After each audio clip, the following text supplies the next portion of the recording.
E a Ordem dos Advogados do Brasil se pronunciou em favor do defensor de Daniel Silveira, Dr. Paulo Faria, também alvo de Alexandre de Moraes. A OAB ingressou nesta segunda-feira com pedido no Supremo Tribunal Federal pela revogação da multa aplicada por Moraes contra o advogado por suposto abuso do direito de recorrer.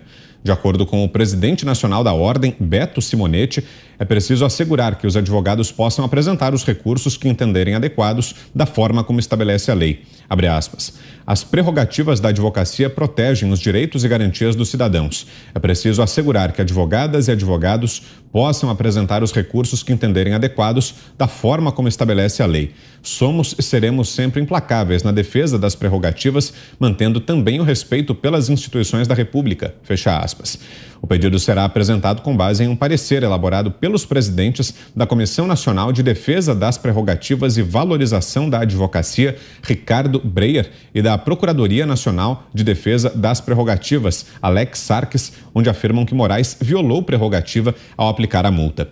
O documento ainda cita um artigo do Estatuto da Advocacia que diz ser direito do advogado exercer com liberdade a profissão em todo o território nacional, e também um episódio em que o próprio STF decidiu não ser possível impor multa pessoal a um advogado.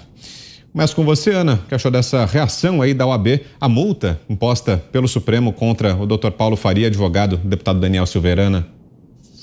Então, Vitor, uma instituição que inclusive torce aí um pouco o nariz para o presidente Bolsonaro, para aqueles advogados mais ligados ao governo, que tenham clientes que são ligados ao governo ou à direita no Brasil, de alguma forma.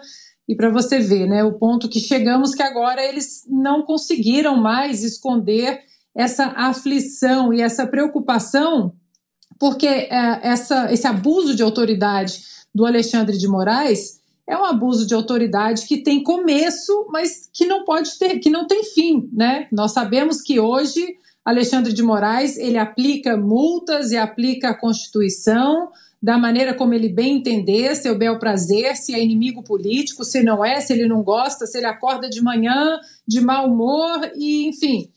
E isso é um perigo, é um alerta muito importante para os advogados. Não custa a gente lembrar também, Vitor, que a defesa do ex-presidiário Lula, que teve a sua liberdade aí pavimentada de uma maneira muito bondosa pelo STF, impetrou mais de 400 recursos dentro do processo aí para pavimentar exatamente essa liberdade do ex-presidiário, e nenhum pio foi dado sobre isso, muito pelo contrário. Nós passamos também aqui no programa, mostramos para a nossa audiência um vídeo do ministro Gilmar Mendes, chorando, fazendo uma homenagem à defesa do Lula, enaltecendo o advogado Cristiano Zanin, que inclusive é um dos possíveis nomes para integrar aí o STF se Lula for eleito em 2023. Ou seja, virou uma corte jurídica,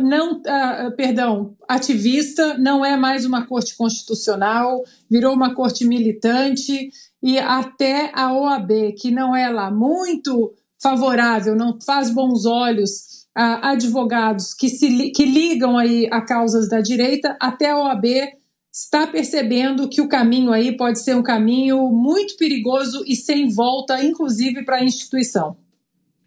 Você, Cris?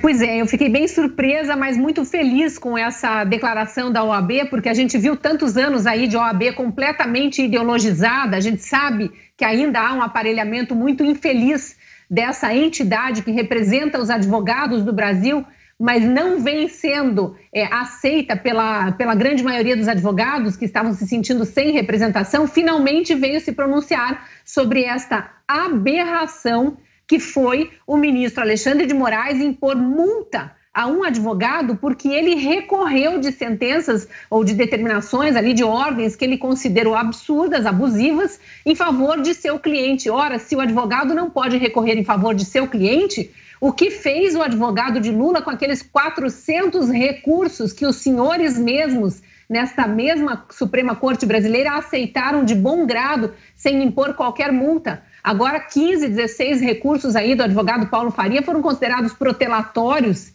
e num julgamento que veio, num processo que veio correndo de forma muito célere e que aconteceu de forma muito rápida, ao contrário dos julgamentos do ex-presidente Lula e de outros réus da Lava Jato. Então, é tudo muito absurdo. E eu queria lembrar de mais um absurdo, que a OAB precisa se pronunciar também em relação a isso. Daniel Silveira, na condição de réu, foi impedido de entrar no Supremo Tribunal Federal para acompanhar seu próprio julgamento. Isso, por si só, já daria ao doutor Paulo Faria a condição de pedir a anulação daquele julgamento da última quarta-feira. Se não fosse o benefício da graça presidencial concedido a Daniel Silveira pelo presidente Bolsonaro e que anulou a pena, o doutor Paulo Faria, tenho certeza que faria isso. Eu conversei com ele no dia seguinte do julgamento e ele me disse que já estava elaborando esse pedido de anulação do julgamento pelo simples fato de impedimento do réu de acompanhar seu próprio julgamento. Então, é muita ilegalidade sendo cometida contra o advogado, inclusive, não apenas contra o réu, para que a OAB ficasse em silêncio. Que bom que falou. Diga, Zé. Não surpreende aí nesse caso, porque a Ordem dos Advogados do Brasil tem uma defesa muito grande pelas prerrogativas dos advogados, né? Qualquer um que tenha praticado o mais terrível dos crimes tem direito à defesa, né? A defesa não significa que o advogado vai dizer que ele não cometeu, mas apenas uma adequação da lei. E a Ordem dos Advogados do Brasil tem saído muito em defesa do advogado, independente de quem seja. E é por isso que tenta, no Senado Federal, aprovar um projeto que já foi aprovado na Câmara, né, do deputado Lafayette Andrada, que define prerrogativas mais amplas aos advogados, inclusive blindando ali escritórios de advocacia como se eles estivessem acima da lei. Há que se ter o sigilo, como existe o sigilo para o médico, para o psiquiatra, para o psicólogo, né? Várias profissões. Mas não se pode também criar uma casta no Brasil com a defesa de prerrogativas tão grandes que eles acabem se transformando acima da lei, acima do Ministério Público. Esta é a realidade. Então, a OAB, quando se trata de prerrogativa, cai matando em cima e com razão. A OAB é um sindicato, é um órgão corporativo, defendendo o sindicato. Eu tenho a impressão que se fosse para defender o presidente Jair Bolsonaro, se fosse para defender a constitucionalidade do projeto do governo, a OAB passaria longe.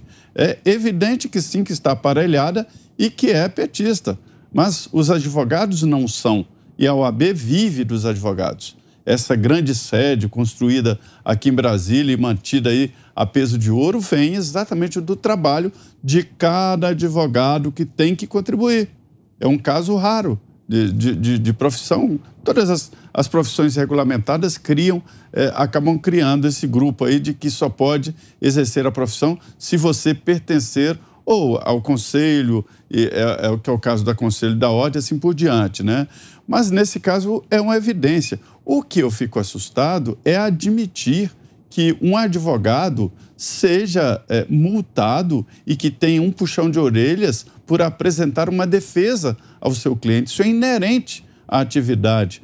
A Ordem dos Advogados do Brasil costuma punir o advogado que deixe de apresentar um artifício de defesa, se ele poderia apresentar.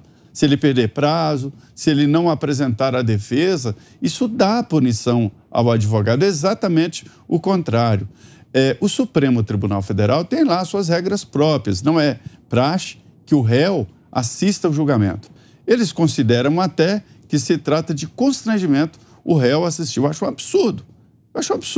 Até porque, se tratando ali de dinheiro, de questão civil, vá lá essa interpretação. Mas trata-se de um julgamento penal, de lei penal, de prisão. A condenação foi muito grande, de 8 anos e 9 meses. Então, acho que ele deveria, sim, assistir. Cerceamento de defesa, constranger o advogado de apresentar pedidos disso ou daquilo, é o advogado que sabe.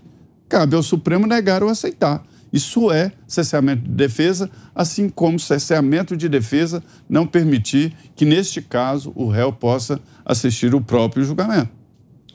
E o doutor Paulo Faria, que é o convidado de hoje do Direto ao Ponto. Direto ao Ponto. Aliás, eu vou perguntar a ele o seguinte, quer dizer, a OAB, que é a pergunta que eu faço agora, a OAB, primeiro, chegou tarde, segundo, está falando pouco, né? É muito mais grave o caso, não se limita a essa história de multar o advogado porque está apresentando recursos. A OAB deveria começar a sustentar, ter começado há muito tempo a dizer o seguinte, que é o óbvio: não houve o devido processo legal, nem foi respeitado o direito de ampla defesa. O advogado foi advertido pelo Luiz Fux por ter demorado a concordar com o teste ali de Covid, que a pandemia só continua no Supremo, o resto do Brasil está no carnaval. E eles ali, naquele cenário ridículo, né, de cilindros de acrílico, gente falando, trabalhando em home office, como o Toffoli, para com isso. E mais, olha a situação que o Supremo criou. Eles estão dizendo que ainda não houve o trânsito em julgado porque precisam ser apresentados os embargos infringentes, embargos de declaração, aquelas bobagens lá que não mudam nada. O advogado pode não apresentar nenhum, então ele dá por encerrada a questão. Mas eles estão esperando os recursos que eles multam se são apresentados em excesso. Segundo, eles estão, o Alexandre de Moraes quer continuar aplicando a multa, aquela absurda, pela retirada das tornozeleiras que ele impôs ao Daniel Silveira. Então é o seguinte, não houve o indulto? Eles falam, não, mas não houve ainda a condenação. Se não foi julgado a condenação, não foi julgada a condenação imposta, porque aquilo é condenação, pelo Alexandre, então como é que ele quer que seja cumprido? Cumprida uma condenação que não houve. Olhe só o que é insegurança jurídica, eles são tontos. Então, a barata voa, eles estão para todo lado e não sabem o que fazem. Então, quer agora o Alexandre continuar cobrando aquela multa milionária para tirar o salário, outra ilegalidade, do deputado. Então, o Supremo devia seguir o conselho da Ana Paula. Vai cumprir a Constituição e não perturba mais os brasileiros que são sérios.